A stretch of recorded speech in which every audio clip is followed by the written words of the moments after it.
Virgo, if you were alive during the Woodstock Vietnam era, you'd have noticed that I had put some subliminal messages into the introduction.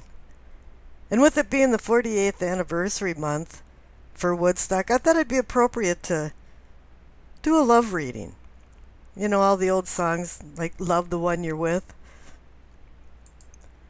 Now, the first card I pick comes from me going through the deck until I find the card that signifies your sign, which for you, Virgo, would be Hermit, or else a Court Pentacle card. The Two of Cups are the Lover's card. And I found the Two of Cups for you. This is kind of a diluted version of the Lover's card, and it's a card also that indicates that maybe your love or union can't stand the test of time. But it is about manifesting more deeper emotions. Any two cards signifies decision or plans, making plans, balance, and partnership. And I think for a relationship, everybody wants all of the above. Now, the cards on the left signify what you know, and you receive the Four of Pentacles and the Six of Swords. I wanted to call this reading the Curse of the Four of Pentacles because you've received this card over and over again in the last at least 2 months.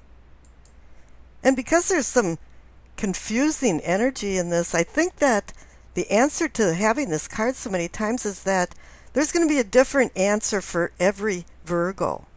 Something different and unique is going on, but you're hanging on to something.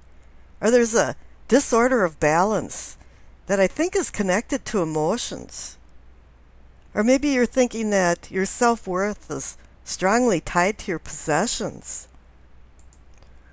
Or you're fearing change and you want to keep things in the status quo, so you're doing everything to resist change. And if this doesn't make any sense, please do check in with your rising or moon sign readings, because perhaps there's some tidbit of information that you need to put things together. But I'm elated to see the Six of Swords as a clarification card for the Four of Pentacles, because it does say you're moving on. Perhaps you're letting go of whatever you've been hanging on to, or whatever you feared. And this card is saying that you're going from turbulent waters to more calmer waters, more tranquil waters.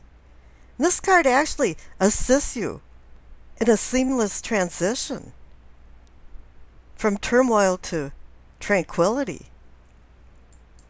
As with the Two of Cups card that's saying maybe it's time to make some plans, this card too is saying maybe it's time for you to plot a new course in life.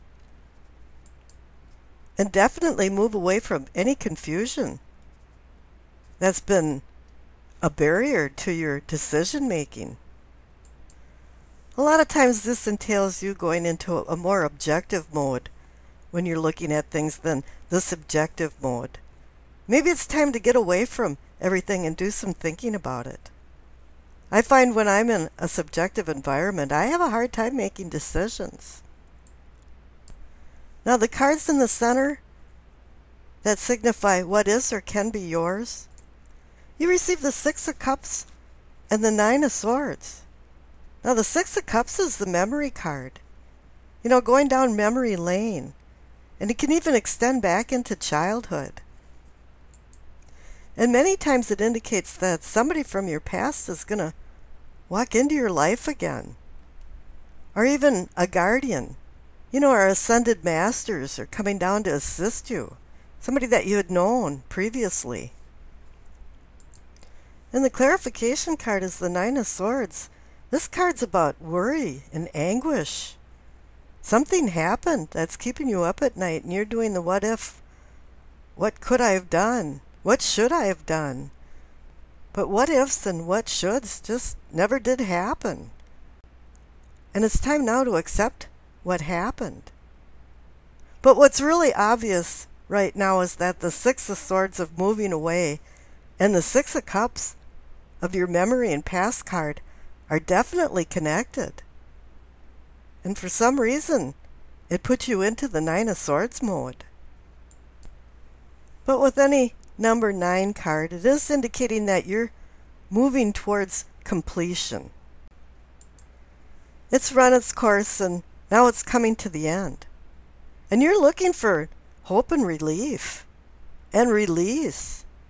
And I think you're going to get it because the cards next door for your awareness or self-awareness receive the Queen of Cups and the 9 of Cups. So you have the Wish card conjoined with the Queen of Cups. The Queen is truly bringing you luck. And usually the Wish card indicates that it's a one-time wish. You get a ticket and you go and redeem it. Yeah, I'm going to get my wish. But when the wish comes true, it's usually something that's connected to happiness and satisfaction. Because I always say when I see this card, curiosity killed the cat, and satisfaction brought him back. The Queen is about listening to an inner voice and discovering some self-awareness of how you feel about things and how you feel about people, because this is a love reading. I think the 9 of Swords had you not sharing or caring about yourself and other people, because you have to love yourself before you can love other people. And now you're willing to come out and make the extension for more love, caring, sharing. I think she's there to balance things out so you don't get overly sensitive and then pull back. Queens in these love readings bring understanding. Pages bring news and ideas. Knights launch these ideas, and after some experience, Queens bring understanding. And Kings bring an assistance for you to obtain your long-term goals.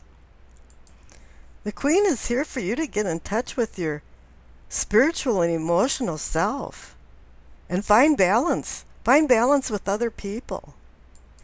And with the 9 of Cups there, it's saying, yeah, love is coming.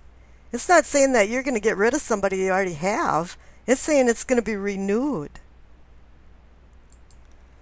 Now the future cards on the right, you receive Temperance, the King of Pentacles, and the Tower card. Now Temperance can be connected back to the 4 of Pentacles. You might think, well, that's kind of odd, but maybe you have to give up some stubbornness. And maybe you have to open up and be more patient for new things and changes and to get out of the status quo. Because I think that's where you've been stagnating. And Temperance is right on the cusp between the awakening to the cosmic karma. And she can be in both realms at the same time. She's having your unconscious talk to your conscious self. And this might even be a guardian assisting in that.